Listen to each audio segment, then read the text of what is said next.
Hey, welcome back. It's the Connor Larsen Show. This is episode 13, I think. I'm excited. I got a fun episode today. It's about land reclamation, which is not anything I knew anything about, but basically people taking areas that were full of water and making land, which is a lot more common than I realized and a lot more interesting than I thought. But first, just I hope you're doing good out there. I hope you're having a fun time. It's July here. We're in the middle of a heat wave, and it's crazy. If I'm going to get heat stroke, this is the year because I'm out in the garden and it is hot. It makes me, all I think these days is how much I admire like farmers of the past because my God, being out there, I'm like planning my day around it. I go, if I get up early, I can go out and water everybody. And then if I got to do something else in the yard, I'll do it at sunset because it is just tough out there in the heat. But it's not the heat's all right. I don't mind the heat. It's the bugs. It's just getting bit up while you're sweating and all your senses are just like, get out of here. For a long time it was real pleasant in the garden. I'd be like, this is nice. It's a little hot, but I'm reconnecting with nature.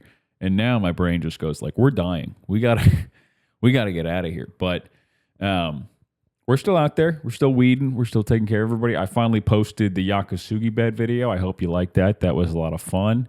That bed is, man, it's doing good. But I didn't realize this. The vining crops, the squashes, your melons, your watermelons, they're huge. They're like 10 feet, and I just didn't think about that. And I knew they were going to grow out of the bed a little, but man, every day I'm having to reroute the watermelon because he just wants to, it's a he. I don't know why I've decided that.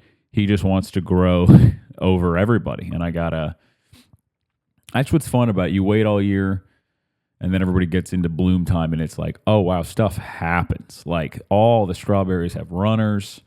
Some of them I want them there. Some of them I don't. All the okra's coming in. We got a ton of honey nut squashes that have not fully ripened, but they're close. And the watermelons are getting big, so I got to put hardware cloth over them to keep them away from the squirrel. It's a lot of stuff. It's a lot of fun stuff. None of it's difficult, but I feel some responsibility to make sure that we land the plane. We put a lot of prep in, and I don't want my wife to be like, remember that thing you tried to grow that didn't work? I want her to be like, damn, you grew that thing. So having a lot of fun out there. Doing a lot of shows in town right now, having a ton of fun. The Zanies is, whatever. I'm massively biased, but I love that club. I love knowing all the other comics. I love knowing sort of the differences in the two rooms and what the different types of crowds are. It's just, I don't know. I think what it really is when you go on the road to do comedy, the part that sucks is all the parts that aren't the comedy. Doing comedy is always fun. Traveling sucks. It's like you got to go to Subway, which is like Subway is like urgent care where you only go to Subway because you're like, I didn't have the money or time to make a better decision. And then I know I've complained about this before, but Subway just really, they disappear every employee after every shift. I'm convinced of that. That's why every employee is new. I went to Subway recently, and one of the employees said, I lost the knife. I swear to God, I was at a gas station like 2 a.m, and I guess it wasn't 2. It was some time where Subway was open, but it was still like nighttime. And I go, hey, can I get a sandwich that you make while you look sad? And he was like, I lost the knife. And the way he said it, I was like, am I your supervisor now? Like, am I managing this Subway? Because that's how you said it. And I just bailed. I was like, all right, I'll go eat a banana that's been here since 1998. But so when you're at home doing it, it's just fun, man. And I'm having I don't know. I have a lot of good community feelings right now. A lot of people have been real nice to me as of late, or done stuff for me, or gone out of their way to help me, and I appreciate it. It's a nice way to live when you can kind of feel that gratitude for people, and comedy's going great. So My special I taped, we're going to work on editing that soon, get that posted. That'll be coming out pretty soon. I'm excited about that. I got some new jokes, and yeah, life is very good. So thanks to everybody who's, been at a show recently and made me feel this good about comedy. Also, I got a sunflower video coming out later this week because we cleared out a whole. I dug out a tree that was like covered in poison ivy that wrecked me, and anyway, we cleared it out and then put compost down. This was back in April, and there was nothing. And now we have just awesome, like I think 7 types of sunflowers. Some of them are like 12 feet. Some of them are 6 feet. It was very fun. I'm excited. I hope you liked that video. But okay, so for today, here's what happened. I was learning about Louisiana for this. I just watched a fun video about Louisiana, and it was basically about like why New Orleans is doomed from a flood standpoint. And I know a little bit about New Orleans. I had cousins growing up there, and I know that it's like built below sea level or all that stuff. But I was, again, I'm pretty dumb. I didn't know a lot of stuff, and so I was going down this road, and they were talking about land reclamation, which I had never heard of. But land reclamation is when they basically take areas that are swamps or full of water, sometimes just straight up ocean or, waterway, and they just make land. I didn't realize that people have been doing this forever. Here's a list of places that used to be like swamp or underwater that we just turned into land. Ellis Island, LaGuardia Airport, all of like the Lincoln Memorial, the reflecting pool, all the stuff in DC, all used to be underwater and swamp. There's a lot of great quotes of old people in America being like, DC's a swamp and no one should ever live there. And then now the U.S. Army Corps of Engineers in a lot of cases, and a lot of different, in LaGuardia's case, Rikers Island was a garbage dump. And they took all the garbage and filled it in, and that's how you got the airport. There's a lot of really fascinating stuff that I had no idea people were doing. And in the Netherlands, the Netherlands and Japan are like, which stereotypically I would have told you they'd be good at this. They're great at it. The Netherlands built 20% of their land from the sea. It's like in my head I always had some vague. I know the Netherlands have.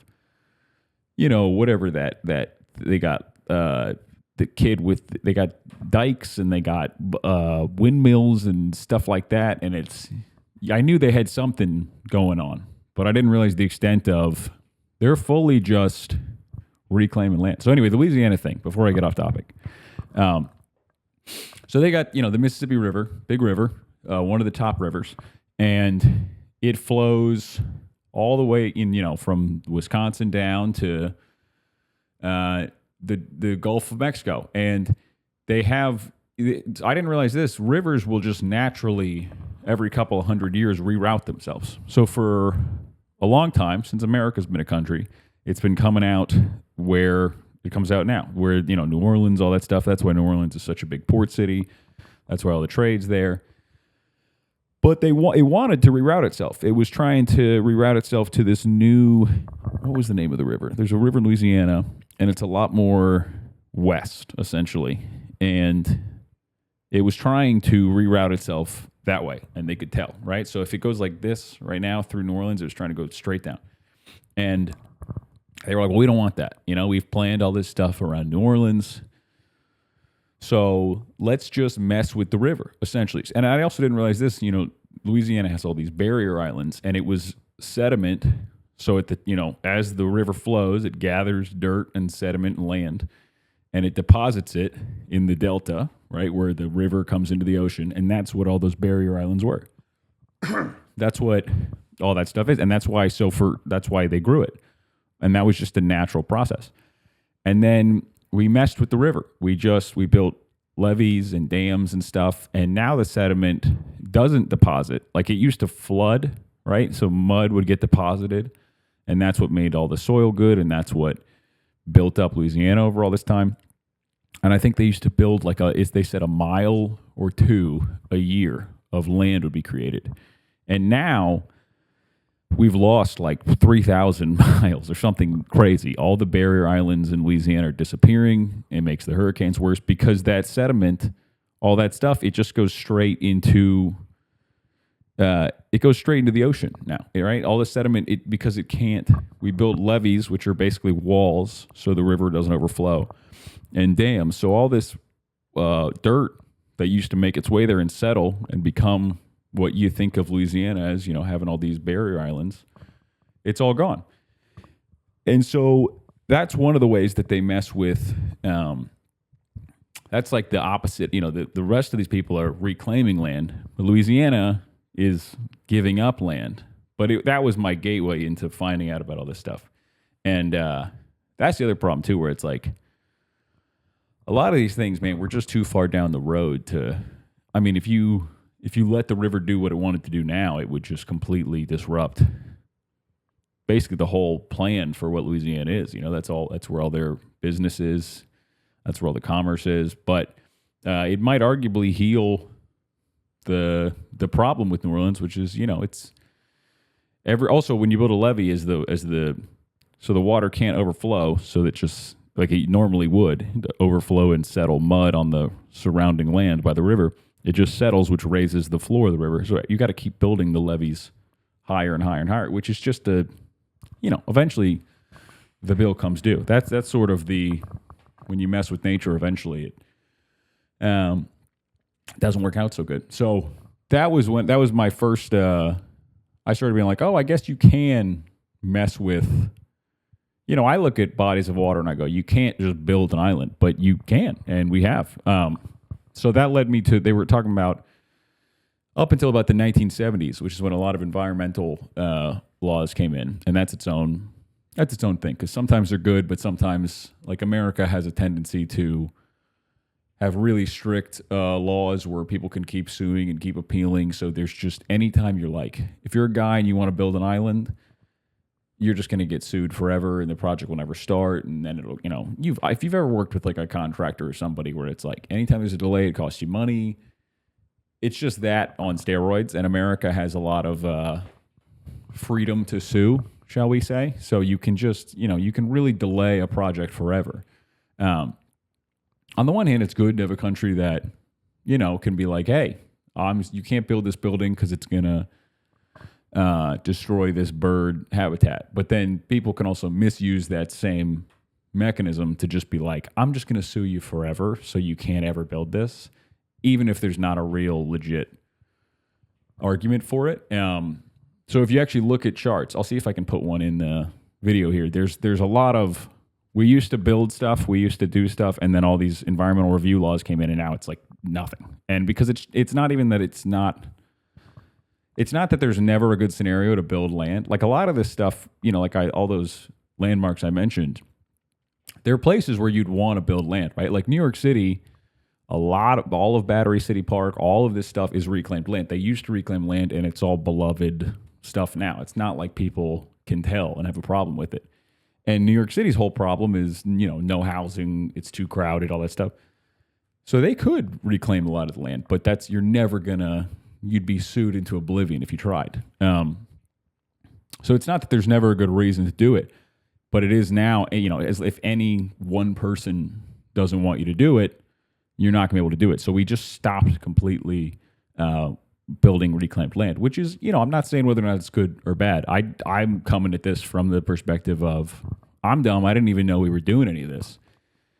And it's pretty fascinating because it's a lot more stuff than you think. The Netherlands was an interesting one. They do what's called, they built 20% of their land. They just took it out of the water, essentially. And the way they do it is pretty fascinating. They do what are called polders, which is you take a wall and you build it around an area that's currently full of water. And then you pump all the water out. They used windmill. That's why they got all those windmills. They're not just dorks. They're doing stuff with it. I didn't know that either. I thought they were just like Dutch. So they pump all the water out, and then it's all, so now the land is just covered in salt. So you got to wait for it to rain for years. But eventually all the salt's gone and you can grow crops there. And then you just keep pumping the water out. Like a lot today, a ton of the Netherlands land is continuously pumped out. And if they stopped, like if humans, you know, those shows that are like, if humans disappear, like 20% of the Netherlands would be underwater, like pretty quick.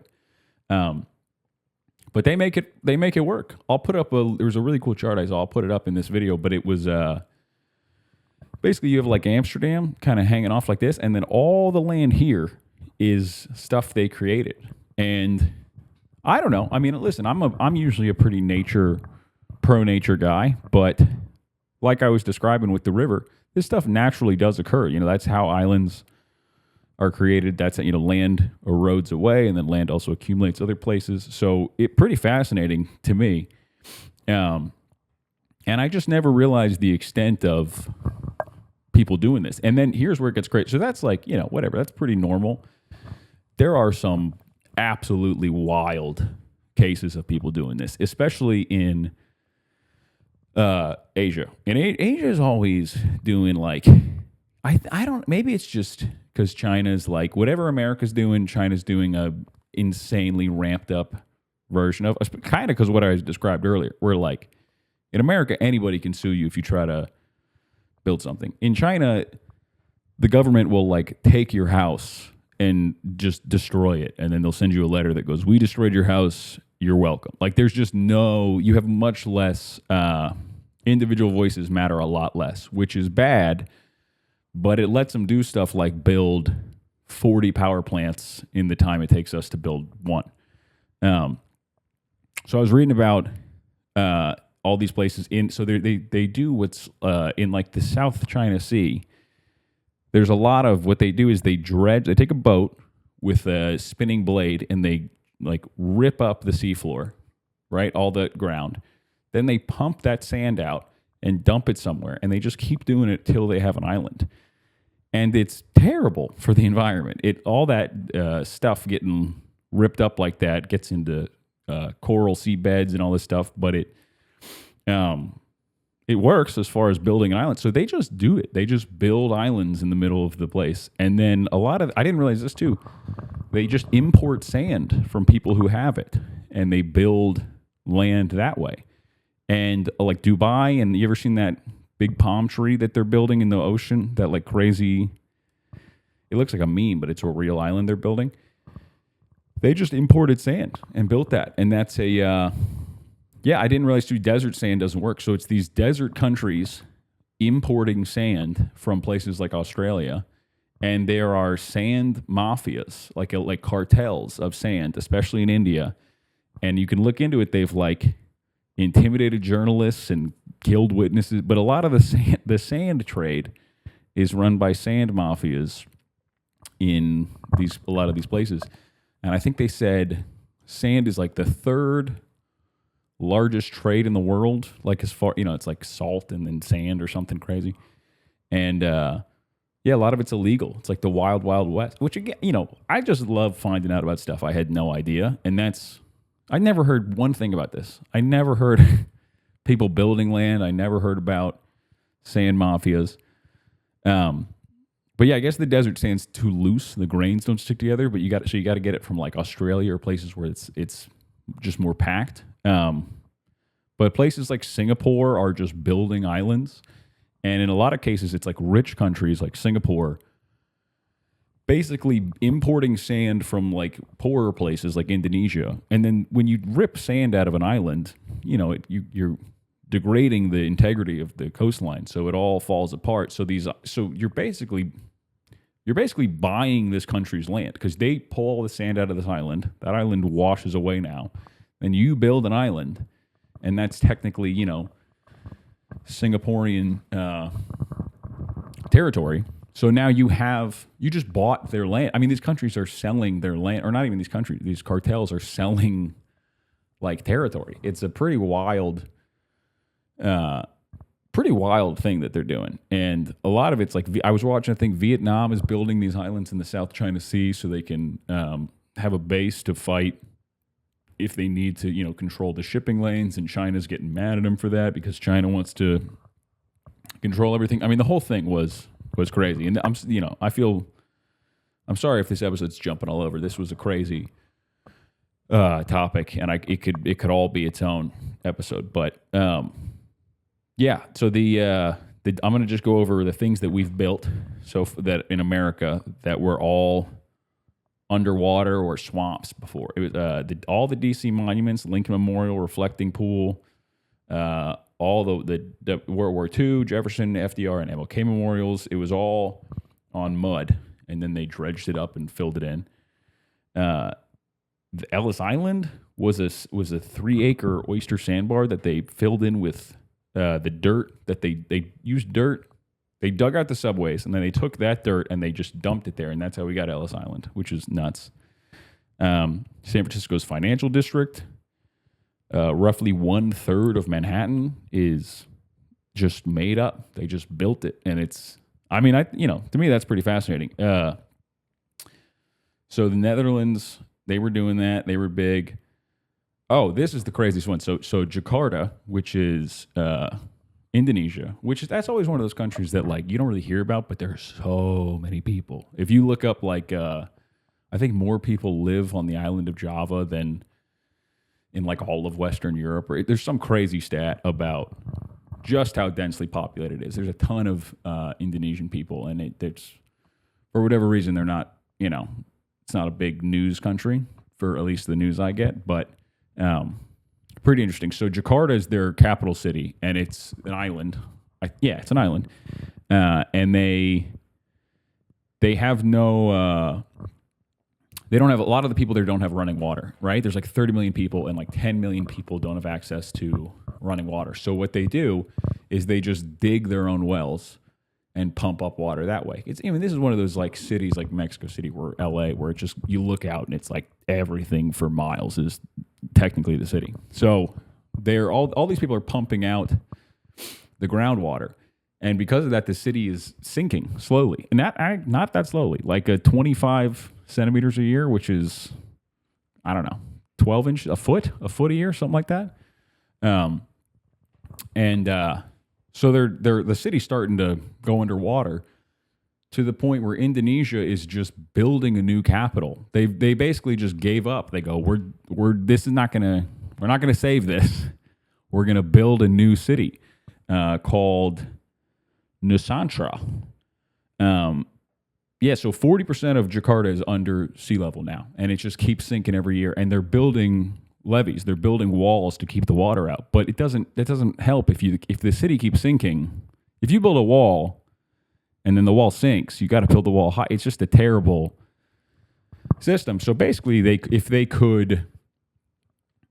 they just stopped pumping out the groundwater, you could stop the sinking. A lot of cities have dealt with this. Tokyo dealt with this, where they were sinking, and then they fixed all this stuff and started working sort of with nature as opposed to against nature. And so there's you could do it, but the problem is these people don't have water, and they're not going to be like, oh, I'll wait to get water until you figure it out. So yeah, they have an $80 billion seawall project, and everybody is saying like, well, that's stupid because you're treating the symptom, not the cause.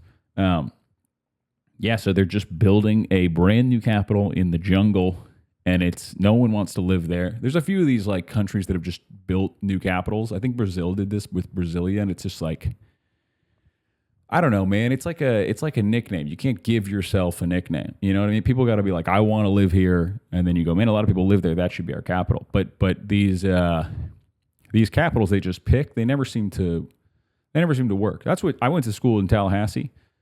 I think Tallahassee was like that. They just said, we're going to split the difference between this city and just build it right here.